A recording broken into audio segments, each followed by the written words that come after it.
Bueno, estamos en el mes de febrero y para este mes tenemos un énfasis, aunque nosotros tenemos un énfasis para este año, que es agradecerle al Señor por todo. Amén.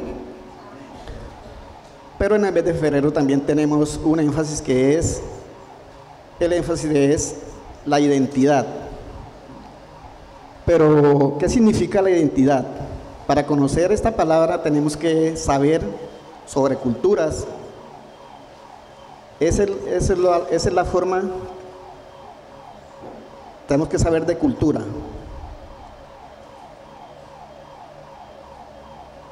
Es lo que forma tu personalidad. La cultura incluye costumbres, artes, lenguas, ideas, valores, en fin, todo lo que da a una sociedad su identidad particular, su personalidad.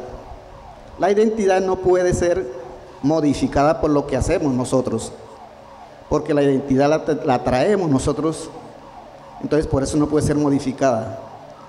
La Biblia no habla de cultura, pero sí habla de reino, nos habla de un reino, que es en el cual ese reino se ha establecido hoy en nosotros, en nuestros corazones. Porque antes, cuando vino Jesús y anunciaba, dijo, el reino se ha acercado, amén. Pero hoy, después de que Cristo fue glorificado, el reino se hizo una realidad, el reino vino a nosotros, hoy se estableció en nuestros corazones. Entonces, lo que nos quiere decir que hoy tenemos una nueva identidad en Cristo.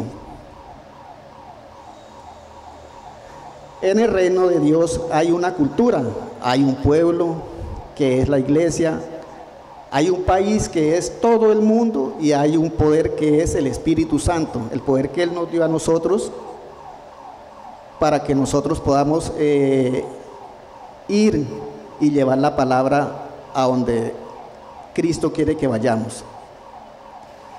Y hay un rey que se llama Jesucristo, amén. Pero quiero que vayamos a Éxodo 2:5. Vamos a mirar un ejemplo de un personaje muy importante del Antiguo Testamento que nos puede aclarar un poco más sobre lo que significa la identidad.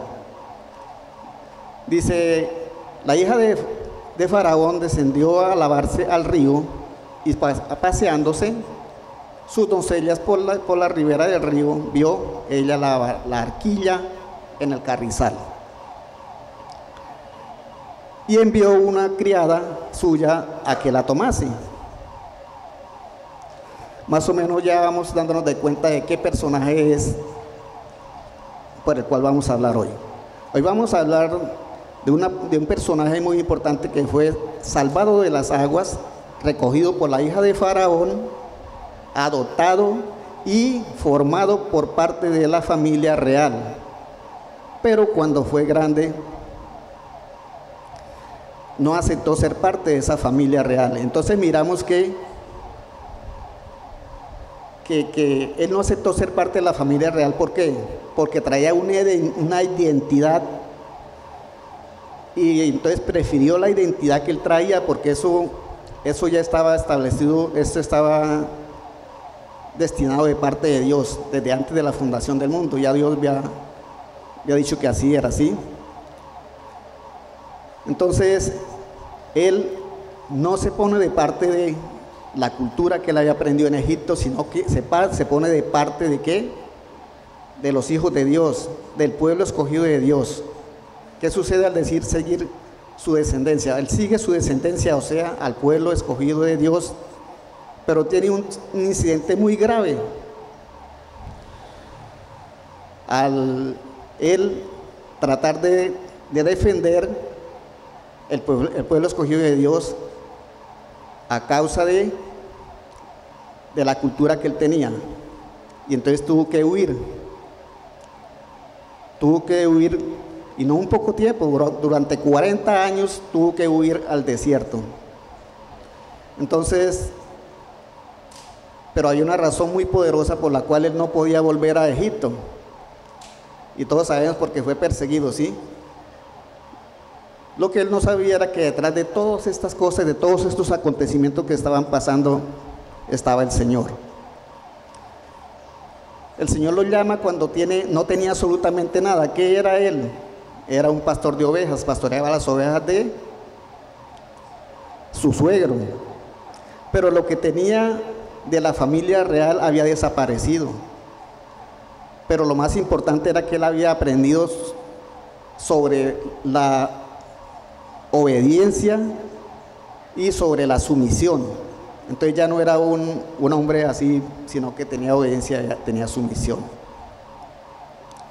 Pero no me quiero referir tanto a este personaje, quiero más bien referirme a aquel que se manifiesta a través de cada uno de nosotros. Así como él se manifestó allá en Egipto, en este personaje, hoy él también es el que se manifiesta a través de nosotros. Porque todos aquellos personajes no son más que, no son tan importantes. Nosotros somos los que le damos a ellos un lugar, una importancia. Pero realmente, ¿quién es el que tiene esa importancia y ese lugar?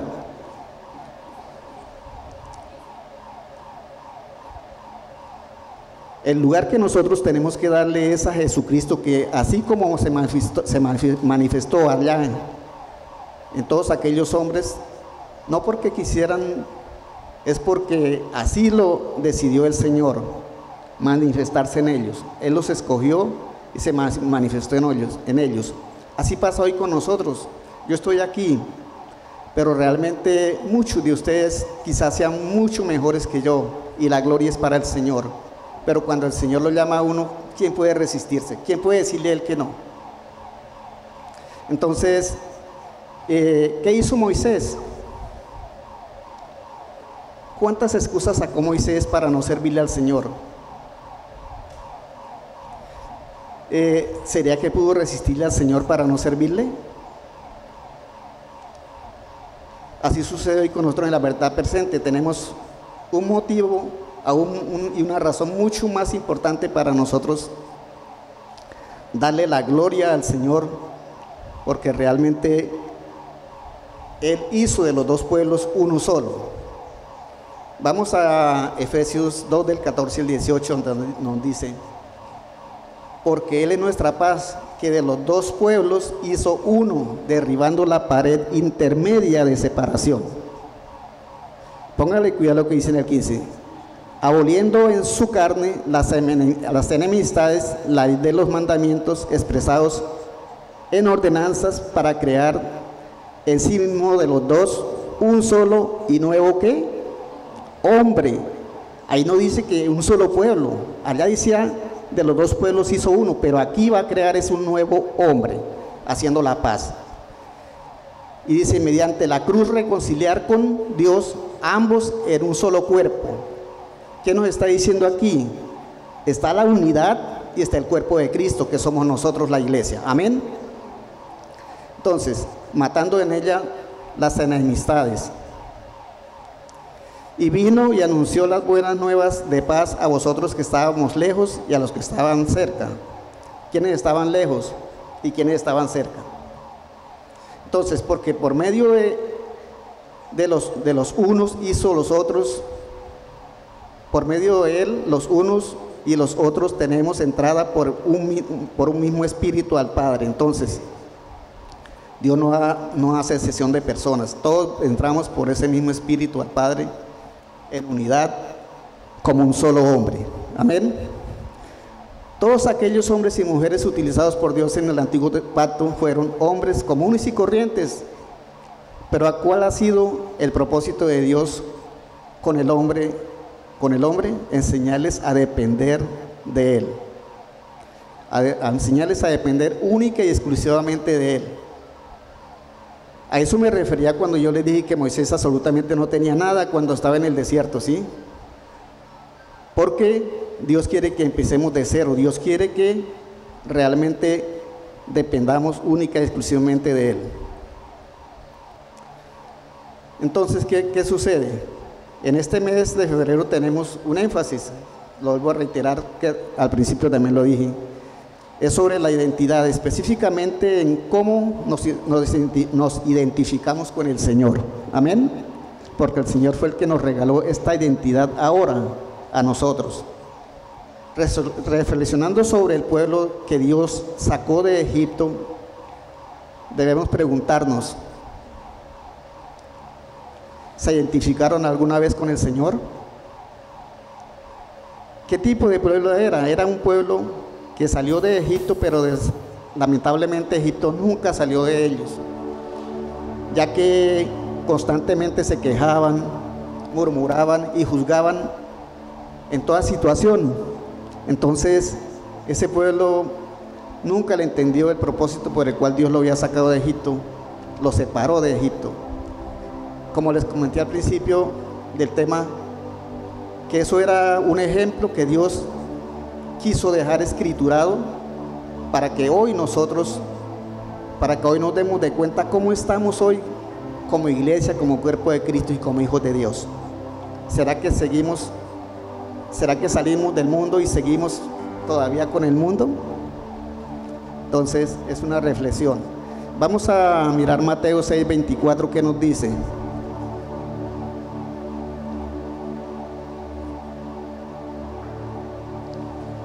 Dice: ninguno puede servir a dos señores, porque aborrecerá al uno y amará al otro, o estimará al uno y menospreciará al otro. No podéis servir a Dios y a las riquezas. Entonces somos sí, no. Un día el Señor envió a su Hijo unigénito para que diera su vida por todos y cada uno de nosotros, por toda la humanidad.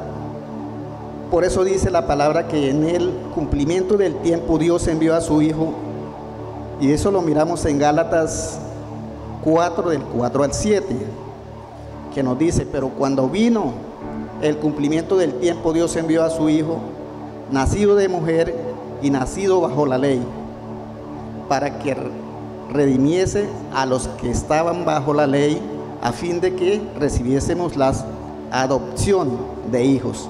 Entonces, ¿qué sucede? Recibimos la identidad de Él.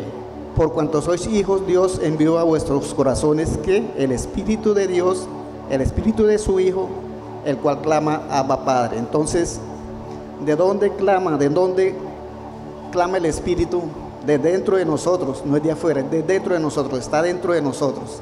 Ahí está el reino, ahí está nuestro Señor Jesucristo, y clama Abba Padre. Así que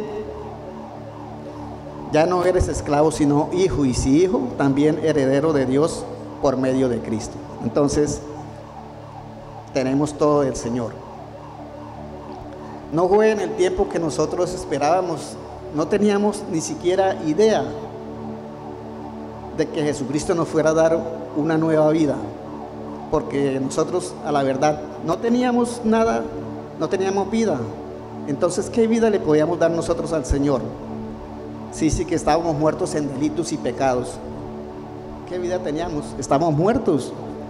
Y así se encuentra la humanidad en este tiempo, muertos en sus delitos y pecados. No teníamos nada para entregarle al Señor, ni tenemos tampoco, si todo es del Señor y es de Él, por Él y para Él. Entonces, ¿qué nosotros tenemos para entregarle a Él? Esa es nuestra identidad. Nos hizo sus hijos, sus siervos. Ya nuestra vida le pertenece a Cristo, quien pagó un precio de sangre por cada uno de nosotros. Amén. Vamos a Efesios 3, 2, del 3 al 10. Y vamos a ver qué nos habla el Señor. Dice: entre los cuales también todos vosotros vivíamos en otro tiempo, en los deseos de nuestra carne, haciendo la voluntad de la carne y de los pensamientos. Éramos por naturaleza hijos de ira, lo mismo que los demás. Pero Dios, que es rico en misericordia, por su gran amor con que nos amó, aun estando nosotros muertos en pecados, nos dio vida juntamente con Cristo. Entonces, ¿qué le podíamos regalar nosotros? ¿Qué le podíamos dar al Señor? Muchas veces nosotros hay una palabra que dice, entrégale la vida al Señor, entrégale su vida al Señor. Resulta que, ¿qué vida le podemos entregar a Él? Estamos muertos en delitos y pecados. Dice, por gracia sois salvos. Juntamente con Él nos resucitó y asimismo nos hizo sentar en los lugares celestiales con Cristo Jesús. ¿Para qué? Para mostrar en los siglos venideros las abundantes riquezas de su gracia en su bondad para con nosotros en Cristo Jesús. Porque por gracia sois salvos por medio de la fe. Y esto no de vosotros, pues es don de Dios.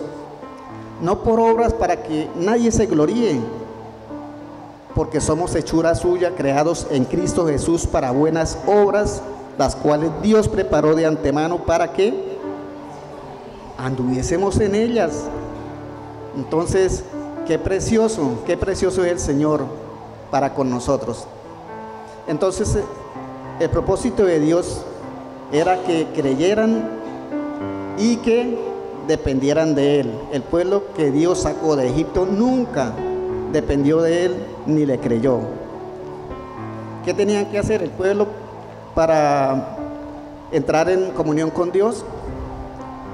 Dios quería que ellos entraran en comunión con Él, que todo ese tiempo que tenían allá de ocio, que no tenían nada que hacer, estuvieran en comunión con Él.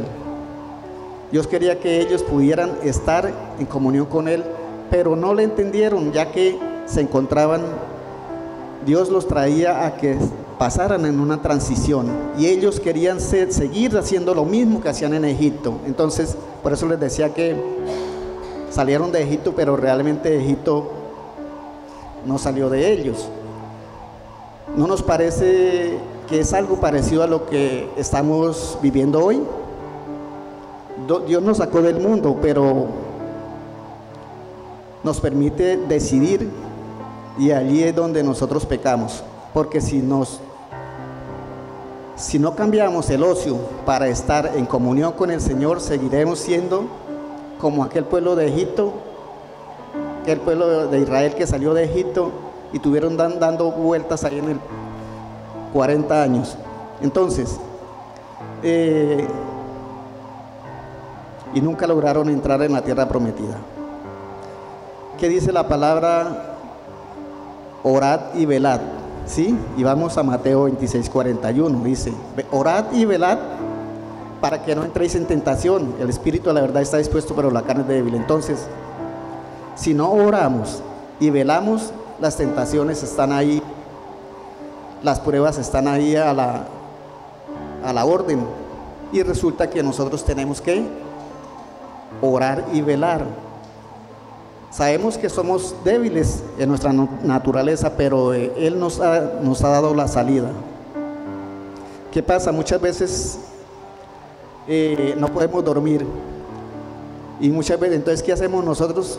Vamos a conseguir un medicamento para dormir y no nos damos de cuenta que es que el Señor nos está llamando para que estemos en comunión con Él. ¿Con quién nos estamos identificando? El tiempo es del Señor.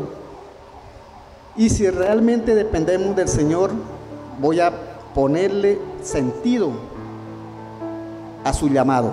Amén. Sabemos que, a diferencia de aquel tiempo del pueblo de Israel, hoy en día nosotros enfrentamos a una gran cantidad de distracciones. Empecemos por la televisión, que nos ofrece programas preparados. ¿De qué? De entretención, entretenimiento, programas de entretenimiento, novelas, realities, concursos, juegos, y sin nombrar el internet, donde nos muestra las redes sociales, el Facebook, bueno, cualquier cantidad de distracciones. Me pregunto, ¿cuánto tiempo tenemos para buscar la dirección del Señor? ¿Cuánto tiempo tenemos para alimentarnos del pan de vida, que es la palabra de Dios? Realmente no es que esto sea pecado, pero realmente el Señor dice que Él nos ha dado un espíritu de dominio propio para dominar estas cosas, para hacer diferencia entre lo que el reino donde nos encontramos hoy y defender la identidad que Dios nos ha dado y separarnos de aquello. El propósito de Dios es que no sigamos como estábamos en el mundo, que hay un cambio. El más interesado en que nosotros nos gocemos aquí en la vida, que gocemos la vida eterna aquí, desde aquí donde estamos, es el Señor. El Espíritu Santo nos va a guiar a toda verdad teniendo tiempo de comunión con el Señor. Estamos en la verdad presente. Jesucristo dijo: yo soy la vid verdadera, vosotros sois los pámpanos. Y vamos a mirarlo eso en Juan 15, del 5 al 7. Dice: yo soy la vid, vosotros los pámpanos. El que permanece en mí y yo en él, este lleva muchos frutos, porque separados de mí, ¿qué? Nada podemos hacer. Así de sencillo. Como pámpano, dice: el que en mí no permanece será echado fuera como pámpano y se secará, y lo recogerán y lo echarán en el fuego y arden. Tenaz. Permaneced en mí, mis palabras permanezcan en vosotros, ¿sí? Si permanecéis en mí y mis palabras permanecen en vosotros, pedid todo lo que queréis y os será hecho. Él nos ha dado, qué precioso este final del versículo, ¿no? Pero Él nos manda que si no permanecemos en Él y su palabra no permanece en nosotros, el Señor no puede hacer nada. Quiero darles un ejemplo de cómo cuando el Señor me alcanzó a mí, cuando llegué a los caminos del Señor, ¿qué fue lo primero que me ocurrió? Resulta de que yo ya tenía 10 años de estar trabajando en una empresa y lo primero que me sucedió fue que me cancelaron el contrato de trabajo. Y bueno, el Señor, estoy en sus manos. Tenía un cultivo de maracuyá a la par con el trabajo y resulta por allá en Rivera. Y resulta que el socio vendió la maracuyá y se fue y me dejó el cultivo tirado ahí. Me tocó ir a recoger los palos y el alambre para poder recuperar algo de lo que yo había invertido ahí. En ese mismo año, mi hijo, el mayor, terminó el bachillerato. Hicimos planes, me sentía seguro. Y resulta de que en diciembre tiene que ir a definir la situación militar y fue mi esposa y la acompañó. Y cuando me llama mi esposa y me dice: Ricardo, tienes que venir a traerle ropa al muchacho porque él no vuelve a la casa. Eso me cayó como un baldado de agua fría. Pero el Señor me dice: ¿de quién quieres depender? Allí caí en cuenta que en quién había puesto mi esperanza. Me arrodillé, lloré y le dije: Señor, que me perdonara porque realmente no estaba colocando mi esperanza en el Señor, sino en los hombres. Ahí empezó, dice, lo digo porque no sé si me identifique con muchos de nosotros que cuando llegamos al Señor parece que se cerraran las puertas del mundo. Y realmente tiene mucho sentido. Hoy, en ese tiempo yo no entendía. Hoy tiene mucho sentido porque las puertas del mundo se empiezan a cerrar para que las puertas del reino empiecen a abrirse. Amén. Es extraordinario. Entonces,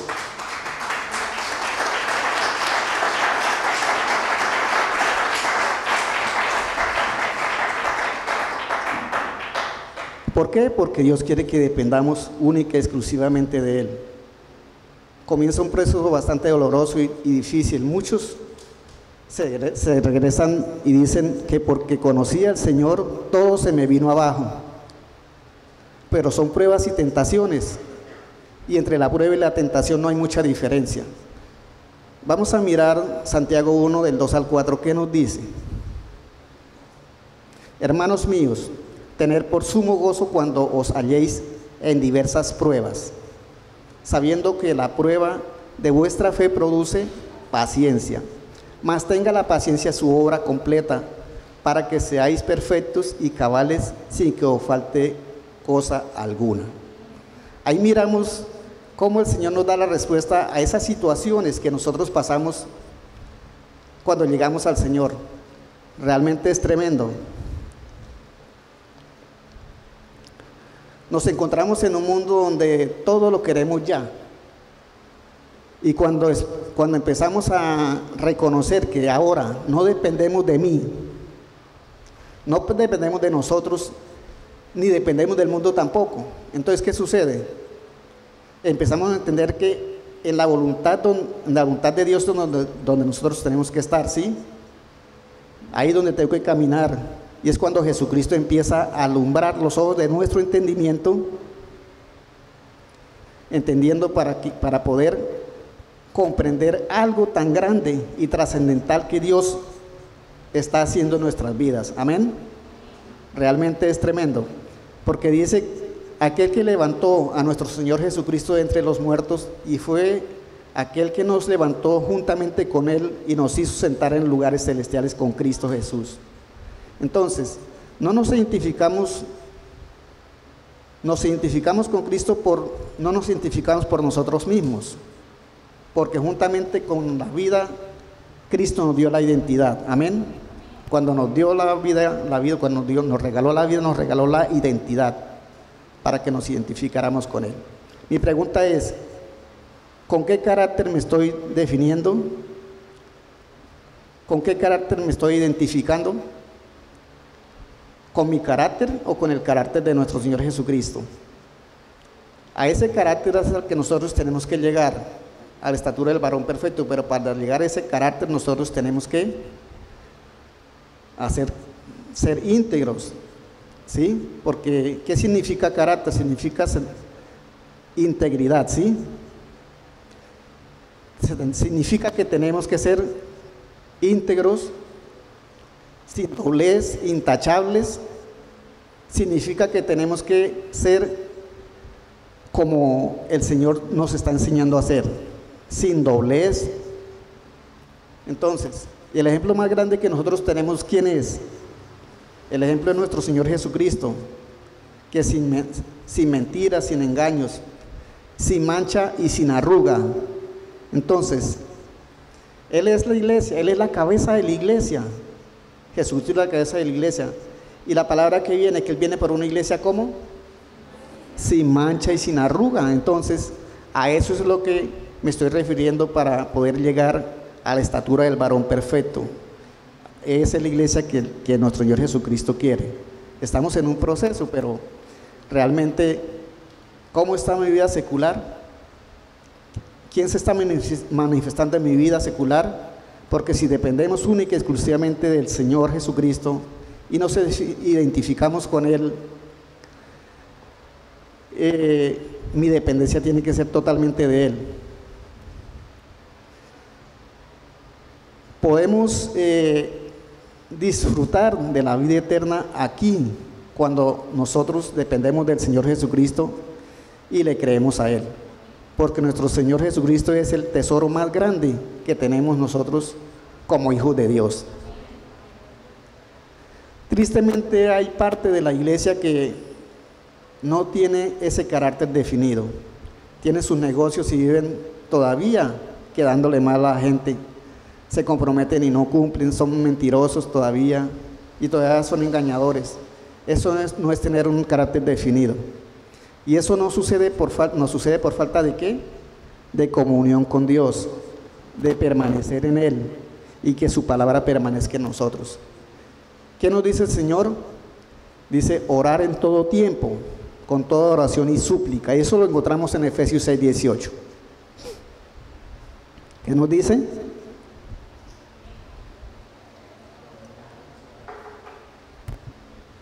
Perdón. Dice: orando en todo tiempo con toda oración y súplica en el Espíritu, y velando en ello con toda perseverancia y súplica por todos, ¿qué? Por todos los santos.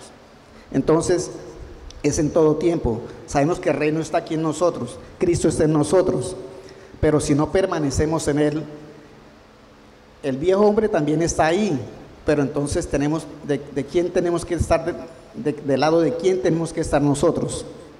Entonces dice, por eso dice que orando en todo tiempo, y el Dios de paz que guardará nuestros corazones en Cristo Jesús. Como hijos de Dios y como iglesia no podemos bajar la guardia. ¿Cuánto alimento espiritual necesitamos para nuestro diario vivir aquí, en nuestra humanidad? ¿Cuánto alimento espiritual necesitamos para nuestro sustento diario en el espíritu? Entonces, tenemos que mirar cuánto nos estamos alimentando, cuánto estamos alimentando aquí, en el reino donde nos encontramos, y cuánto nos estamos alimentando en el reino donde Cristo nos ha trasladado. Eso es una pregunta que hago, pero es una reflexión para que nosotros pensemos cómo nos estamos alimentando. Vamos a mirar la nueva vida en Cristo. Y vamos a Efesios 4, del 17 al 32. Dice: esto pues digo y requiero en el Señor, que ya no andéis como los otros gentiles que andan en la vanidad de su mente, teniendo entenebrecido teniendo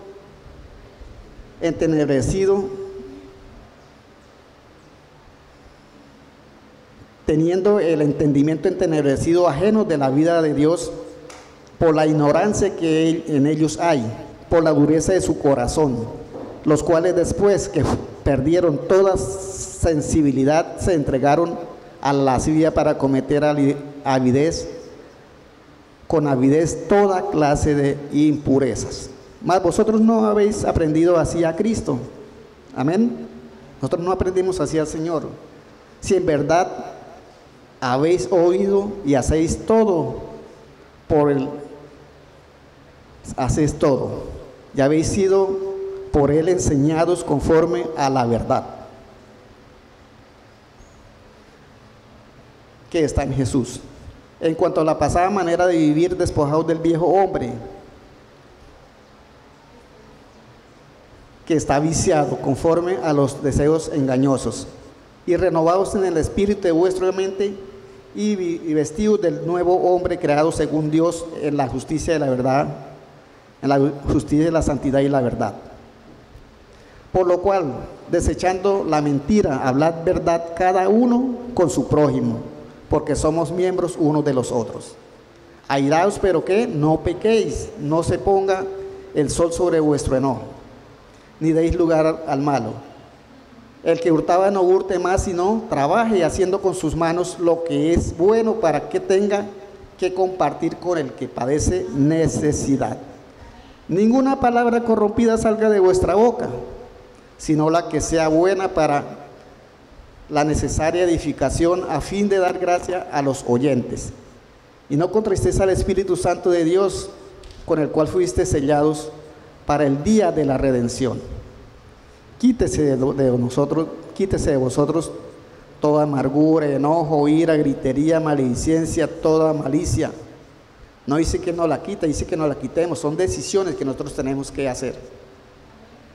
Dice: antes sed benignos unos con otros, misericordiosos, perdonándoos unos a otros como Dios también nos perdonó a vosotros. Entonces, esa es la nueva vida que nosotros tenemos en Cristo. Entonces, como hijos de Dios estamos dentro de un proceso. La palabra dice que si alguno está en Cristo, ¿qué? Nueva criatura es, y las cosas viejas que se hicieron, se fueron. Entonces, dice: de modo que si alguno está en Cristo, nueva criatura es, las cosas viejas pasaron, he aquí todas son hechas nuevas. Tenemos que tener la seguridad de que ahora estamos en Cristo. Ahora estamos en Cristo, ya tenemos que tener esa seguridad, ¿sí? Ya todo lo que éramos ya no lo somos, porque todo fue llevado ¿a dónde? A la cruz del Calvario. Tenemos que identificarnos con Cristo, quien nos habita. Además, Jesucristo, Él fue el que nos dio esa nueva identidad. Pero para poder depender de Cristo, que nos redimió allá en la cruz del Calvario, tenemos que creer que Él lo es todo para nosotros. Amén. Vamos a Romanos 8:30. ¿Qué nos dice Romanos 8:30? Y a los que predestinó, a estos también llamó. Y a los que llamó, a estos también ¿qué? Justificó. Y a los que justificó, a estos también glorificó. Nos llamó, nos justificó y nos glorificó. Nos dijo, ustedes son mis hijos. Amén. Ustedes son mis hijos. Nos dio la identidad.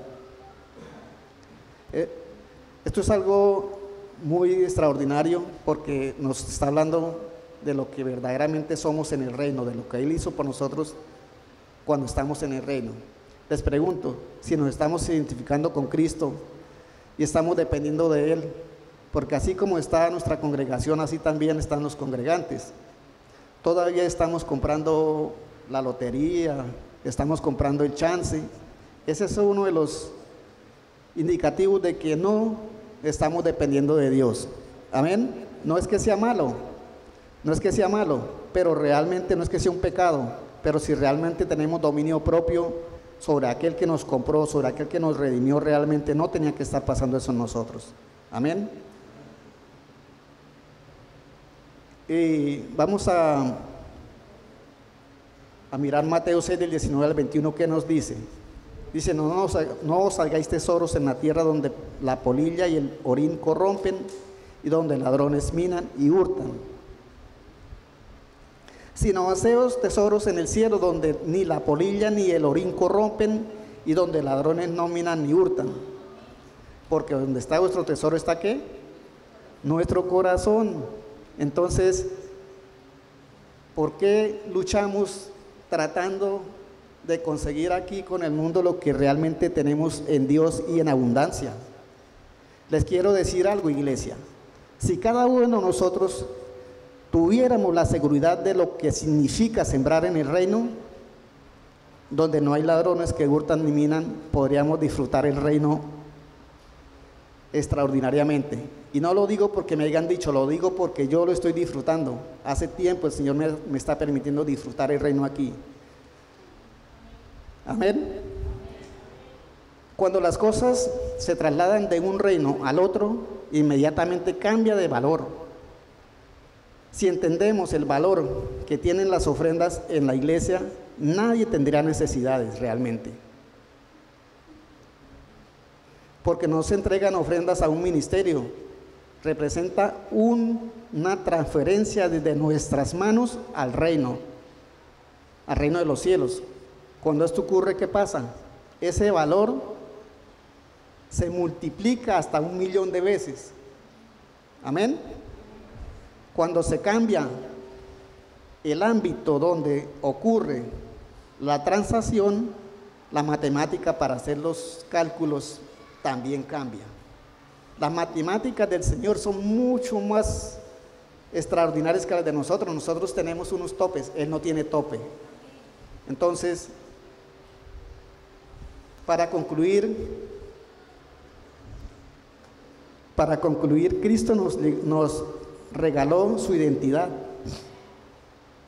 Necesitamos tener absoluta dependencia de Dios. ¿Y cómo lo hacemos? ¿Cómo lo hacemos? Teniendo comunión con Él y con su palabra. Realmente, cuando Cristo oró por la iglesia, eso se encuentra por allá en Juan 17:3, no está acá, no lo tenemos en el versículo. En Juan 17:3 dice, Señor, ellos están en el mundo, pero ¿qué sucede? No son del mundo, pero no le pido que los saque del mundo tampoco, pero que los guarde. Amén. Entonces Él nos va a guardar de todo cuando nosotros dependemos realmente de Él. Necesitamos esa dependencia de Él, necesitamos creer que en Él lo hay todo. Por eso dice un versículo, dice la palabra, tampoco está acá, el Señor me lo acaba de traer. Sin fe es imposible agradar ¿a quién? A Dios, porque es necesario que los que se acercan a Él crean que le hay y que Él es galardonador de los que le buscan. Nosotros no tenemos que ir a buscarlo por allá, una parte, por allá, un lugar, ¿sí? Nosotros lo tenemos aquí, pero ahora la comunión es aquí. Ahora tenemos que permanecer ahí, es con Él. Pero hay una línea delgadita ahí entre el viejo hombre que está en nosotros, entre la carne que está en nosotros, y eso es lo que hace que hagamos diferencia. Y realmente Dios no quiere que seamos así. Dios quiere que realmente le creamos. Porque si nosotros no tenemos fe, ¿cómo vamos a depender de Él? Si nosotros no creemos que Él lo puede todo y es el dueño de todo. Él es el dueño de nuestra vida. Nuestro respirar le pertenece a Él. ¿Qué le podemos nosotros dar a Él si todo es de Él, por Él y para Él? Amén. Vamos a Filipenses 3:20, donde dice: mas nuestra ciudadanía está ¿en dónde? En los cielos, de donde también esperamos al Salvador, al Señor Jesucristo. Entonces, nuestra ciudadanía no está acá, nuestra ciudadanía está en el cielo, pero nosotros estamos en el reino. Amén. El reino permanece en nosotros, el reino es Cristo, Cristo permanece en cada uno de nosotros.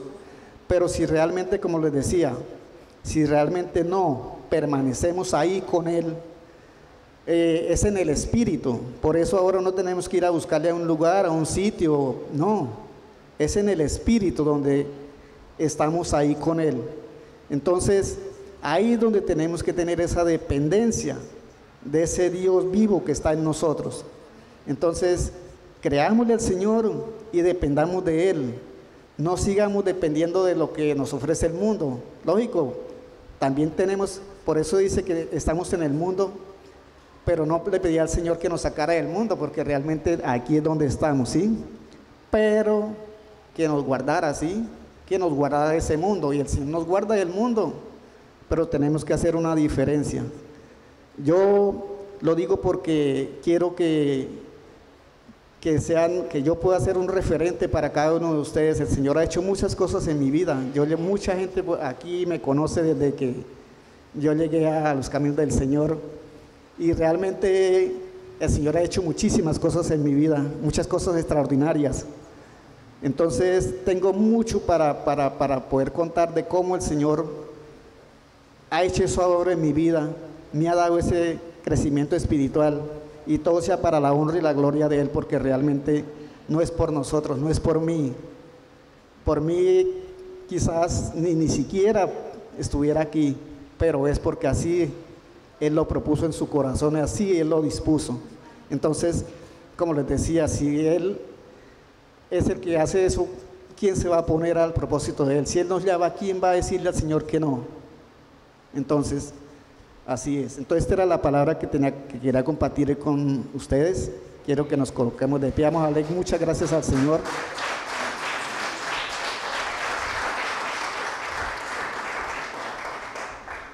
Amado Señor, te quiero agradecer con todo mi corazón, Dios. Tú sabes, Padre, que tú eres el que dispensa todo lo que has colocado en mi corazón para que tu gloria sea exaltada y sea glorificada, Dios.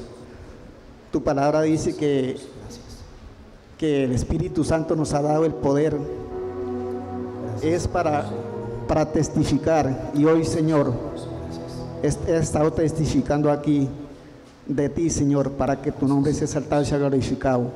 Tu palabra dice que era para que testifiquemos en Samaria, en Israel, en Samaria, y hasta el último de la tierra, Señor. A eso nos ha enviado a nosotros, Señor, y la gloria es para ti, porque tú nos has enviado que testifiquemos. Tú nos has dado ese poder para que nosotros lo guardemos, sino para que testifiquemos de ti a donde vayamos, que seamos esos instrumentos para que tu nombre sea exaltado y sea glorificado, Padre. Te agradecemos en el nombre de Cristo Jesús por todo lo que has hecho, estás haciendo y por todo lo que vas a hacer en nuestras vidas. Amén y amén. Dice su palabra, damos ese aplauso fuerte al Señor.